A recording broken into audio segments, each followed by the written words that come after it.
Welcome to go for agriculture. तो आज के इस एंटोमोलॉजी के लेक्चर में हम पढ़ने वाले हैं रेस्पायरेटरी सिस्टम ऑफ इंसेक्ट्स के बारे में। तो आज के लेक्चर में हम जो टॉपिक्स कवर करेंगे या फिर जो हमारे इस टॉपिक के सब टॉपिक्स हैं वो हैं रेस्पायरेटरी सिस्टम क्या होता है, रेस्पायरेटरी सिस्टम का क्लासिफिकेशन कैसे किया गया इंसेक्ट्स में, उसका डायग्रामेटिक रिप्रेजेंटेशन देखेंगे और साथ साथ उसके मैकेनिज्म को देखेंगे। ठीक है कि हमारा मतलब डायग्राम से उस मैकेनिज्म को समझने की कोशिश करेंगे। उसके बाद हम देखेंगे कौन कौन से ऑर्गन जो हैं इन्वॉल्व हैं टोटल इंसेक्ट के रेस्पिरेशन में। उसके बाद पढ़ेंगे मैकेनिज्म ऑफ रेस्पिरेशन के बारे में। तो चलिए स्टार्ट करते हैं आज के टॉपिक को। तो स्टार्ट करने से पहले मैं आप लोगों से रिक्वेस्ट करना चाहूँगा कि अगर आप मेरे चैनल पे न्यू हो तो आप हमारे चैनल को सब्सक्राइब करो ताकि आपको ऐसी रेगुलर वीडियोस मिलती रहें। और साथ साथ हमारे चैनल पे बहुत सारे डिफरेंट कोर्सेज भी स्टार्ट हैं, जैसे कि पैथोलॉजी और दूसरे सब्जेक्ट्स भी अवेलेबल हैं, तो आप उनको भी देख सकते हो, आप उनको भी रेगुलर बेसिस पे पढ़ सकते हो। तो चलिए स्टार्ट करते हैं आज के टॉपिक को। जो हमारा पहला टॉपिक है इसमें या फिर पहला सब टॉपिक है वो है रेस्पायरेटरी सिस्टम का इंट्रोडक्शन। तो रेस्पायरेटरी सिस्टम होता क्या है, हम सिस्टम किस चीज़ को कहते हैं, ग्रुप ऑफ ऑर्गन्स जो कि एक सिमिलर फंक्शन को परफॉर्म कर रहे हो। ठीक है, तो उसी तरीके से क्या है, एक रेस्पायरेटरी सिस्टम है जिसका मेन फंक्शन है रेस्पायरेशन में। ठीक है, तो अब जो रेस्पायरेशन है उसका मतलब क्या होता है, सांस लेना। मतलब जो सांस लेने का जो प्रोसेस है उसको हम क्या कहते हैं, रेस्पायरेशन कहते हैं। तो यहाँ पे एक वर्ड से कन्फ्यूजन होता है, फिर ब्रीदिंग किसको कहते हैं। ठीक है, तो अगर ह्यूमंस में मैं समझाऊं इस चीज़ को, तो ब्रीदिंग मतलब क्या हुआ कि सिर्फ इनहेलेशन ऑफ एयर और एक्सहेलेशन ऑफ एयर। मतलब हम एक बार जो है एयर को इनहेल कर रहे हैं, ले रहे हैं, और एक्सहेल कर रहे हैं, इतने तक ही को हम क्या कहते हैं, ब्रीदिंग कहते हैं। लेकिन अगर इसी ब्रीदिंग में जहाँ पे ये एयर पहुँचा और एक्सचेंज साइड पे जाके जो एयर में ऑक्सीजन का एक्सचेंज हुआ सेल्स के बीच में और CO2 का जो एक्सचेंज हुआ, अगर ये प्रोसेस को भी इन्वॉल्व करवा लेते हैं ब्रीदिंग के साथ साथ, तो हमारा कंप्लीट रेस्पिरेशन उसको हम कहेंगे, मतलब उस कंप्लीट प्रोसेस को रेस्पिरेशन कहेंगे। तो बेसिकली रेस्पिरेशन का मतलब क्या हुआ, ब्रीदिंग प्लस एक्सचेंज। और ब्रीदिंग मैंने क्या बताया, ब्रीदिंग मतलब इनहेलेशन ऑफ एयर और एक्सहेलेशन ऑफ एयर। और इसको मैं बहुत प्रिसाइजली बोलूं तो इनहेलेशन ऑफ क्या, ऑक्सीजन, और एक्सहेलेशन ऑफ CO2। ठीक है, तो अगर हम सबसे पहले रेस्पिरेटरी सिस्टम को ह्यूमन के कॉन्टेक्स्ट में समझेंगे क्योंकि हमने इसे पहले पढ़ा हुआ है, और उसके बाद हम धीरे धीरे इंसेक्ट्स पे जाएंगे। ठीक है, तो अगर एक जो रेस्पिरेटरी सिस्टम है उसके कंपोनेंट्स को देखेंगे तो रेस्पिरेटरी सिस्टम के जो कंपोनेंट्स हैं वो हैं दो, मेनली दो हैं। पहला पाथवे, यानी क्या क्या पाथ है, यानी कहाँ कहाँ से एयर हमारे बॉडी में ट्रेवल करता है, और दूसरा एक्सचेंज साइट। ठीक है, अगर ह्यूमंस में हम देखते हैं तो हमारा सबसे पहले एयर कहाँ आता है, नोज पे आता है, नोज से नॉस्ट्रल में जाता है, नॉस्ट्रल से फेरिंग्स रीजन होते हुए ट्रेकिया, ट्रेकिया से ट्रेक्यूल्स, और ट्रेक्यूल्स लास्ट जो एंड करता है एल्वियोलाई पे, जहाँ पे प्रॉपर हमारा एक्सचेंज ऑफ एयर होता है। मतलब ये जो है हमारा पाथवे है ह्यूमंस में। और एक्सचेंज साइट ह्यूमंस का क्या है, एल्वियोलाई, जहाँ पे लास्ट एयर पहुंच रहा है। तो ह्यूमन के केस में बात करें तो पाथवे क्या हो गया, ये लंबा सा जो नोज से लेके एल्वियोलाई तक आ रहे हैं, और एक्सचेंज साइट क्या हमारा, एल्वियोलाई है, जहाँ पे मेन गैसेस का एक्सचेंज हो रहा है।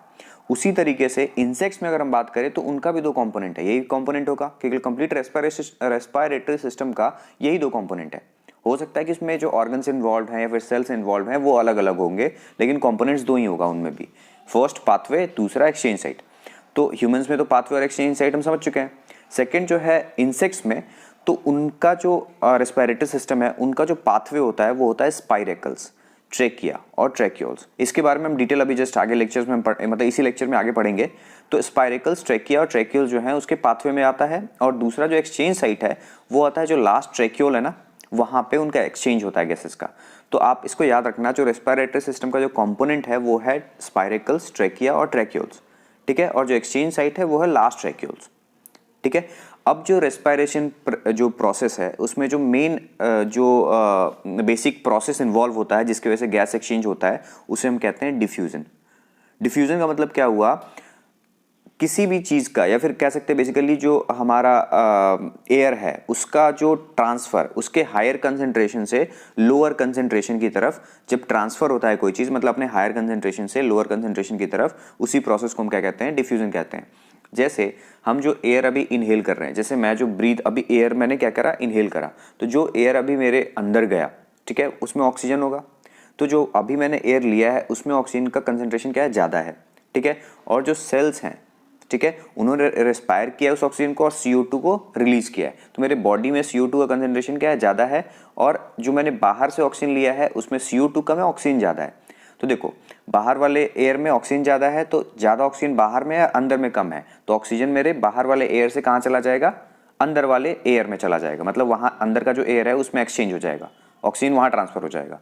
और जो CO2 है, जो सेल्स से जो निकला है वहाँ पे CO2 ज़्यादा है, और जो बाहर से मैंने एयर लिया है उसमें CO2 कम है, क्योंकि मैंने तो एयर लिया है ना, तो वहाँ पे CO2 भी होगा, O2 भी होगा। तो बेसिकली जो O2 है उसका कंसंट्रेशन मेरे बाहर वाले एयर में ज़्यादा था और CO2 कम था। तो CO2 अंदर ज़्यादा है तो अंदर वाले एयर से CO2 कहाँ जाएगा, बाहर वाले, और मैंने एयर रिलीज करा, मतलब एक्सपायर किया अभी, ठीक है, एक्सपायरेशन किया, तो क्या हुआ कि वो एयर क्या हो गया, रिलीज हो गया। तो मेन जो प्रोसेस इन्वॉल्व हो रहा है ना कि हायर कंसंट्रेशन से एयर जो है, मतलब ऑक्सीजन जो है इधर से इधर जा रहा है और CO2 इधर से इधर जा रहा है, इसी प्रोसेस को हम क्या कहते हैं, डिफ्यूजन कहते हैं, ठीक है।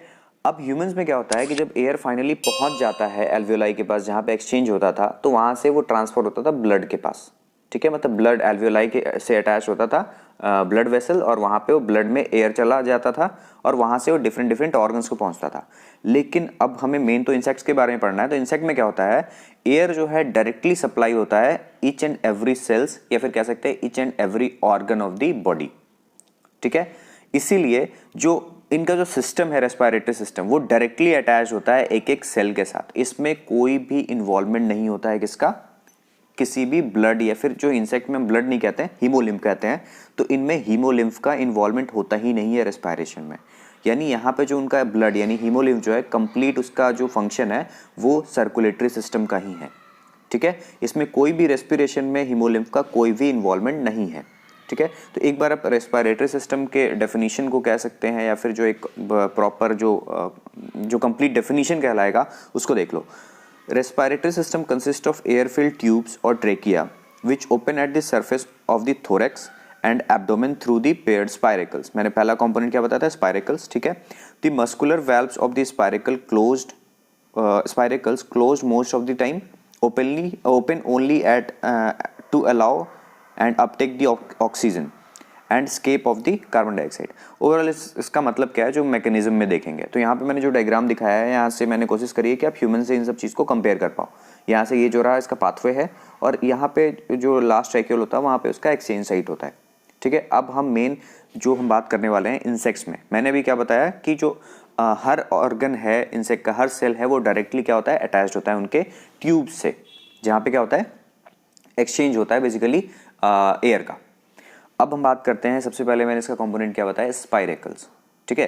तो स्पाइरेकल्स क्या होता है, इंसेक्ट का जो बॉडी होता है ना, उसके लेटरल साइड पे यानी साइड पे ओपनिंग्स प्रेजेंट होती हैं जो कि एयर को एंटर कराने में हेल्प करता है, मतलब बॉडी में एयर को लेने के लिए हेल्प करता है। तो मैक्सिमम सारे इंसेक्ट्स में देखा गया है maximum 10 pairs of spiracles present होते हैं लेटरल साइड पे, 2 थोरेसिक रीजन में और 8 जो है एब्डोमिनल रीजन में, ठीक है। लेकिन ऐसा नहीं है कि सारे इंसेक्ट्स में 10 पेयर्स ही होंगे, किसी में 8 हो सकता है, किसी में 7 भी हो सकता है, ठीक है। तो इसी बेसिस पे कि उनमें नंबर ऑफ स्पाइरेकल्स कितना है और उनका लोकेशन क्या है, जो इंसेक्ट्स का रेस्पिरेटरी सिस्टम है उसको हमने 8 टाइप में डिवाइड किया है, ठीक है। तो सेकंड जो हमारा टॉपिक है वो है classification of respiratory system in insects. तो मैंने क्या बताया, किस बेसिस पे किया गया है, 8 क्लासिफिकेशन उसके नंबर पे, और दूसरा है कि उसका लोकेशन क्या है। तो सबसे पहला आप देख रहे हो होलोन्यूस्टिक है, ठीक है। इसमें 10 पेयर्स होते हैं, 2 थोरैक्स में और 8 जो होते हैं एब्डोमेन में, जैसे मैंने बताया बेसिक टाइप ग्रासहॉपर, ठीक है। उसके बाद है हेमीन्यूस्टिक, ठीक है। आउट ऑफ 10 पेयर्स 1 और 2 आर नॉन फंक्शनल, ठीक है। 10 पेयर तो होगा लेकिन उसमें से 1 या 2 क्या होगा, नॉन फंक्शनल होगा। थर्ड है पेरिन्यूस्टिक जिसमें 9 पेयर्स होता है। एम्फिन्यूस्टिक जिसमें 2 पेयर्स होता है, 1 एंटीरियर 1 पोस्टीरियर, ठीक है। आप एग्जाम्पल भी साथ साथ देखते जाना, मैगॉट का एग्जाम्पल है इसमें, ठीक है। प्रोपन्यूस्टिक, मेटान्यूस्टिक, हाइपोन्यूस्टिक एंड एन्यूस्टिक। एन्यूस्टिक में क्या होगा, ऑल स्पेरिकल्स आर क्लोज्ड, ठीक है। तो ये चीज़ें हैं, आप एग्जामिनेशन पॉइंट ऑफ व्यू से इनके एग्जाम्पल्स भी याद कर लेना, और ज़्यादा ये टफ है भी नहीं, आपको इनके आगे जो हमने प्रीफिक्स यूज़ किया है उसका मीनिंग पता होना चाहिए, ठीक है। होलो किसे कहते हैं, हेमी किसे कहते हैं, तो आपको ये सारी चीज़ें इस टेबल से याद करनी होंगी, ठीक है। तो आप इस टेबल को देख लेना, आप प्रॉपर यहाँ पे वीडियो पॉज करके इसको अच्छे से पढ़ सकते हो। अब जो हमारा नेक्स्ट टॉपिक है वो है इससे रिलेटेड डायग्राम। इसको डायग्राम से समझते हैं। मैंने क्या बताया कि इंसेक्ट का जो लेटरल साइड होता है वहाँ पे ओपनिंग्स प्रेजेंट होती हैं। अगर मैं इसको जूम करूँ तो आप यहाँ पे देखो, यहाँ पे जो इंसेक्ट का बॉडी है वहाँ पे साइड में ओपनिंग्स दिखाए गए हैं, ठीक है। ये जो इसका एब्डोमेन रीजन है, ठीक है, तो यहाँ पे 8 होते हैं और यहाँ पे थोरैसिक, दो होते हैं। तो ये ओपनिंग को ही हमने क्या बोला है, स्पाइरेकल्स का है, ठीक है। और स्पाइरेकल्स डायरेक्टली कनेक्टेड होते हैं ट्रैकियल ट्यूब से, ठीक है। ट्रैकियल ट्यूब का भी कंपोनेंट है, ट्रैकियल ट्यूब में ही ट्रैकिया आएगा, एट्रियम आएगा, ये आगे हम देखेंगे, ठीक है। तो बेसिकली आप यहाँ जो देख रहे हो, जो ओपनिंग है उसी को हम क्या कहते हैं, स्पाइरेकल्स कहते हैं। अब इसको इनलार्ज करके यहाँ पे हमने दिखाया है, ठीक है। तो आप इसको समझने की कोशिश करना। ये रहा इसका ओपनिंग स्पाइरेकल, जहाँ से O2 और CO2 का एक्सचेंज होता है। यहाँ पे दिखाया गया O2 अंदर जाता है बॉडी के अंदर, यहीं से CO2 निकलता भी है, ठीक है। और ये जो है स्पाइरेकल का ओपनिंग के बाद जो ये है उसको हम लोग क्या बोलते हैं, ये जहाँ पे बॉक्स बना है इसके जस्ट लेफ्ट साइड में, इस रीजन को हम कहते हैं ट्रैकियल ट्यूब, ठीक है। इसी का कॉम्पोनेंट होता है आगे ट्रैकिया, और ट्रैकिया जो है फर्दर डिवाइड करके ट्रैक्यूल्स, ये जो माइन्यूट फाइबर्स गए हैं इनको हम लोग क्या बोलते हैं, ट्रैक्यूल्स कहते हैं, ठीक है। और फाइनली जो ट्रैक्यूल्स हैं वो डिफरेंट हर सेल से क्या होते हैं, अटैच्ड होते हैं। तो ये इसका एक डायग्रामेटिक रिप्रेजेंटेशन है। यहाँ पे जो एक सेकंड डायग्राम है, ये क्या लिखा है, डायग्रामेटिक रिप्रेजेंटेशन इन TS, ठीक है। ट्रांसवर्स सेक्शन में दिखाया गया, सामने से इंसेक्ट्स को काटा गया। तो आप देखो, ये रहा स्पाइरेकल जो बॉडी के साइड से है, ठीक है। ट्रैकियल ट्यूब से ट्रैकिया निकला है, मेन जो ये लाइन है इसको ट्रैकिया ही बोलेंगे, ट्रैकियल ट्यूब का एक कंपोनेंट है ट्रैकिया। फिर ट्रैकिया जो लेटरल साइड से निकले हुए ट्रैक्यूल्स निकले हैं जो डिफरेंट बॉडी ऑर्गन से अटैच्ड हैं, जैसे यहाँ पे नर्व कॉर्ड दिखाया गया है, हार्ट दिखाया गया है, ठीक है। तो ये हमारा हो गया ट्रांसवर्स सेक्शन। और यहाँ पे जो हमारा है वो लेटरल सेक्शन दिखाया गया है। लेटरल सेक्शन में भी आप इस चीज़ को देख सकते हो, ठीक है। साइड जो ग्रीन डॉट्स बनाए हुए हैं ये क्या है, हमारे स्पाइरेकल्स हैं, ठीक है। यहाँ पे थोरेसिक स्पाइरेकल लिखा हुआ है, ठीक है, एब्डोमिनल लिखा हुआ है। तो ये हमारा स्पाइरेकल हो गया, जो कि स्पाइरेकल देखो नर्व कॉर्ड्स वगैरह से क्या है, कनेक्टेड है, ब्रेन से कनेक्टेड है। तो इस डायग्राम से मुझे यही समझाना था कि उनका अरेंजमेंट क्या है और किस तरीके से इनके कंपोनेंट्स मतलब बॉडी में फिट होते हैं। अब हम जो इससे पहले आप ये देखिए, ये जो हो गया फर्स्ट पार्ट स्पाइरेकल कंपोनेंट को मैं दिखा रहा हूँ यहाँ पे। सेकंड जो कंपोनेंट है वो है ट्रैकियल ट्यूब, जिसमें ट्रैकिया आता है और ट्रैक्यूल्स आता है। और जो इसमें इंपॉर्टेंट है यहाँ पे वो है एपिथेलियल सेल। मैंने अभी आपको याद होगा कंपोनेंट में एक्सचेंज साइट में बताया था कि लास्ट ट्रैक्यूल। तो लास्ट ट्रैक्यूल में एक्सचेंज क्यों होता है, क्योंकि वहाँ पे स्पेशल टाइप ऑफ सेल्स पाए जाते हैं, एपिथेलियल सेल्स, जो कि क्या होते हैं, बहुत पतले, मतलब उसको अगर मैं नाम दूँ तो पेवमेंट एपिथेलियम होती है, जो कि ईजिली एक्सचेंज में हेल्प करता है, ठीक है। तो ये जो है एपिथेलियल सेल्स स्पेशली प्रेजेंट होते हैं उनके एक्सचेंज साइट्स पे, जो अंदर से ट्रैकियल ट्यूब को या फिर ट्रैक्यूल्स को क्या करते हैं, लाइन करते हैं। अब जो हमारा नेक्स्ट टॉपिक है वो है ऑर्गन्स इन्वॉल्व्ड। तो मैंने पहले ही बताया था इनमें 3 ऑर्गन्स इन्वॉल्व होते हैं। सबसे पहला है स्पाइरेकल्स, दूसरा है ट्रैकिया और थर्ड है ट्रैक्यूल्स। तो स्पाइरेकल किसको कहते हैं, opening of trachea and have a chamber, मतलब स्पाइरेकल क्या है, ओपनिंग ऑफ ट्रैकिया है यानी ट्रैकियल ट्यूब कह सकते हैं, एंड हैव ए चैम्बर और atrium with the opening and closing mechanism called valve. मतलब स्पाइरेकल में वैल्व पाए जाते हैं, इंपॉर्टेंट चीज़ यहाँ ध्यान रखना है। This regulate air passage and minimize water loss, ठीक है। Each spiracle is set in sclerotized cuticular plate called a peritreme. इसको हम अभी डायग्राम से देखेंगे पेरिट्रीम किसको कहते हैं। सेकंड जो कंपोनेंट है वो है ट्रैकिया, जो कि स्पाइरेकल जिसको गाइड कर रहा है, ठीक है, मतलब आगे से रेगुलेट कर रहा है। Trachea are invaginations of the epidermis. The ringed appearance of the trachea is due to the spiracle ridges called taenidia, ये भी हम देखेंगे अभी। थर्ड जो है ट्रैक्यूल्स है। Tracheoles are less than 1 micrometer in diameter, they end blindly कहने का मतलब है कि जैसे मान लो यहाँ से एक ट्यूब गया, मैंने पैरेलल ऐसे एक यहाँ पे ट्यूब बनाया,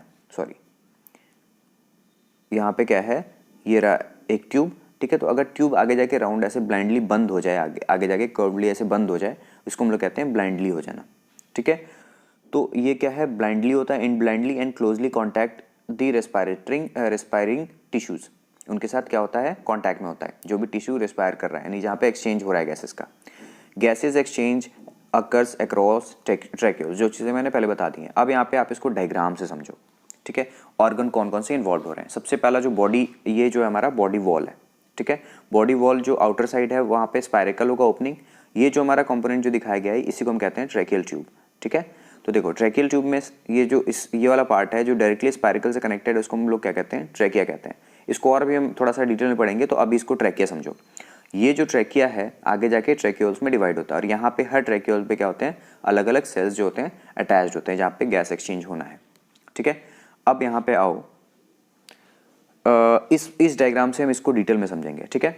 there are 4 tracheal trunks that are lateral, dorsal, ventral and visceral, helps in the passage of air. तो देखो ये जो था ना, जिसको मैं अभी तक ट्रेकियल ट्यूब कह रहा था और जिसको मैंने ट्रेकिया बोला था, तो सबसे पहला ट्रेकिया में जो कंपोनेंट होता है उसको हम लोग कहते हैं एट्रियम। ठीक है, एट्रियम क्या होता है? स्टोरेज करता है। ठीक है, स्टोरेज किस चीज़ का? गैसेस का। ठीक है, अभी मैं बताऊंगा कि इसका यूज़ क्या है। ठीक है, उसके बाद ये वाला जो रीजन है ट्रेकियल ट्रंक का, ठीक है, ट्रेकियल ट्रंक ही फिर ट्रेकिया से मतलब ट्रेकियल ट्रंक ही बनाता है हमारे ट्रेकिया को। ठीक है, तो देखो जो सेकंड लाइन लिखा हुआ है, in the trachea thin walled collapsible sac like dilations are present called air sacs. यही जो है हमारा ट्रेकिया में जो रीजन है वहाँ पे एयर सैक्स पाए जाते हैं। Where taenidia is absent and it acts as oxygen reservoir which provide buoyancy to flying and aquatic insects. Aquatic insects को बायंसी चाहिए तैरने के लिए, और फ्लाइंग इंसेक्ट्स को उनके बॉडी को हल्का करना है तो उनको बायंसी चाहिए। तो ये जो एयर सैक्स प्रेजेंट हैं वो हेल्प करता है इंसेक्ट के बॉडी को लाइट रखने में, यानी उनको एक्वेटिक इंसेक्ट्स को तैरने में, और बायंसी फ्लाइंग के लिए जो इंसेक्ट को चाहिए रहती है उनमें। ठीक है, तो ये एक तो फंक्शन हो गया एयर सैक्स का। दूसरा फंक्शन क्या है? ये जो है it provide space for growing organs, act as sound resonator and heat insulator. ठीक है, हीट इंसुलेशन में भी ये जो एयर सैक्स है वो हेल्प करता है। ठीक है, तो आप यहाँ पे देखो, मैंने पेरिट्रीम पीछे बताया था ना, पेरिट्रीम वो रीजन है बॉडी वॉल का, मतलब क्यूटिकल का, जहाँ पे जो मतलब स्पाइरकल को गाइड करता है। ठीक है, स्पाइरकल को गाइड नहीं कह सकते, स्पाइरकल को होल्ड किए होता है। ठीक है, मतलब वो क्यूटिकल का लेयर या फिर वो पार्ट जो कि स्पाइरकल्स को पकड़ के रखा हुआ है उसको हम लोग पेरिट्रीम कहते हैं।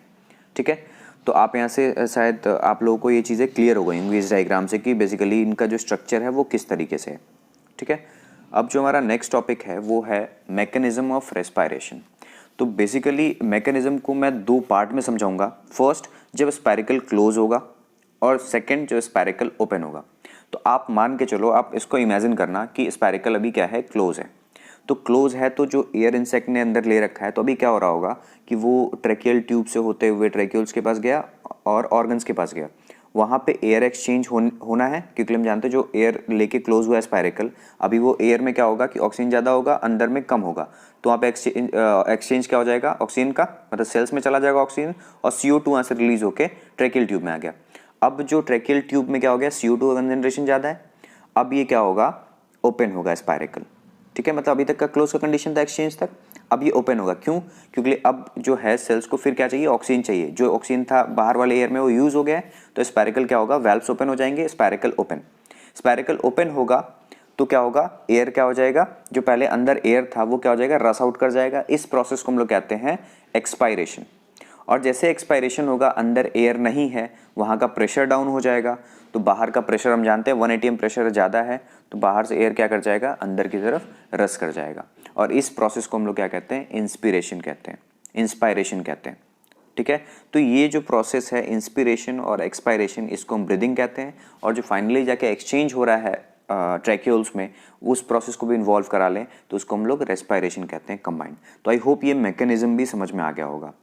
स्पेशल काइंड ऑफ इंसेक्ट्स जैसे जो हमारे इंडोपैरासाइट्स हैं, या फिर ऐसे इंसेक्ट जो पानी के अंदर रहते हैं, तो उनमें तो स्पाइरिकल्स ओपन नहीं हो सकता, क्योंकि अगर वो ओपन हुआ तो हमारा एयर के साथ साथ वाटर भी चला जाएगा। तो उनमें जो उनका जो रेस्पिरेटरी सिस्टम है वो थोड़े से स्पेशली डिजाइंड होते हैं। उनमें क्या होता है, जो उनका ट्रेकिया है, ट्रेकिया क्या होगा? अपने आप को इतना माइन्यूटली डिवाइड कर लेगा और ऐसा नेटवर्क बनाएगा कि वो सारा ट्रेकिया डायरेक्टली उनके सरफेस से अटैच्ड हो जाएगा। मतलब उनका जो क्यूटिकल लेयर है उनमें जो ट्रेकिया है, सारे मतलब हर रीजन में जाके वो ट्रेकिया अटैच हो जाएगा और एक नेटवर्क बना लेगा। और क्या होगा? वहाँ पे स्पाइरिकल्स एब्सेंट होंगे, और वहाँ पे मतलब स्पाइरिकल्स होंगे भी तो नॉन फंक्शनल होंगे। ठीक है, और जो मेन जो रेस्पिरेशन में जो गैस एक्सचेंज होगा वो कहाँ होगा? उनके क्यूटेनियस स्किन से होगा। ठीक है, या फिर क्यूटिकुलर जो रीजन लेयर है वहाँ से उनका क्या होगा? मेन एक्सचेंज ऑफ एयर होगा, मतलब स्पाइरिकल्स वहाँ पे नॉन फंक्शनल होंगे। तो ये स्पेशल सिस्टम प्रेजेंट होता है हमारे इंडोपैरासाइट जो कि हमारे बॉडी के अंदर रहते हैं, या फिर एक्वेटिक इंसेक्ट्स में। एग्जाम्पल जैसे हम गिल्स कह सकते हैं। ठीक है, गिल वाले रीजन में जो मेनली इन्वॉल्व होता है ऐसे इंसेक्ट्स में या फिर ऐसे ऑर्गेनिज्म में जो कि वाटर के अंदर रहते हैं। तो आई होप आज का लेक्चर सबको क्लियर है, और ये पूरा मैकेनिज्म है रेस्पिरेटरी सिस्टम इंसेक्ट्स में कैसा है, ये सारा चीज़ क्लियर हो गया होगा। For watching this video, till then stay tune. आप हमारे इंस्टाग्राम चैनल को भी फॉलो कर सकते हो, और हमारे गो फॉर एग्रीकल्चर चैनल को आप यूट्यूब पे सब्सक्राइब करो ताकि आपको ऐसी रेगुलर वीडियोस मिलती रहें। जिनको भी इस लेक्चर की PDF या PPT चाहिए तो हमारे Telegram channel go for agriculture पर जाके इसको डाउनलोड कर सकता है। तो चलिए मिलते हैं नेक्स्ट लेक्चर में। Thank you.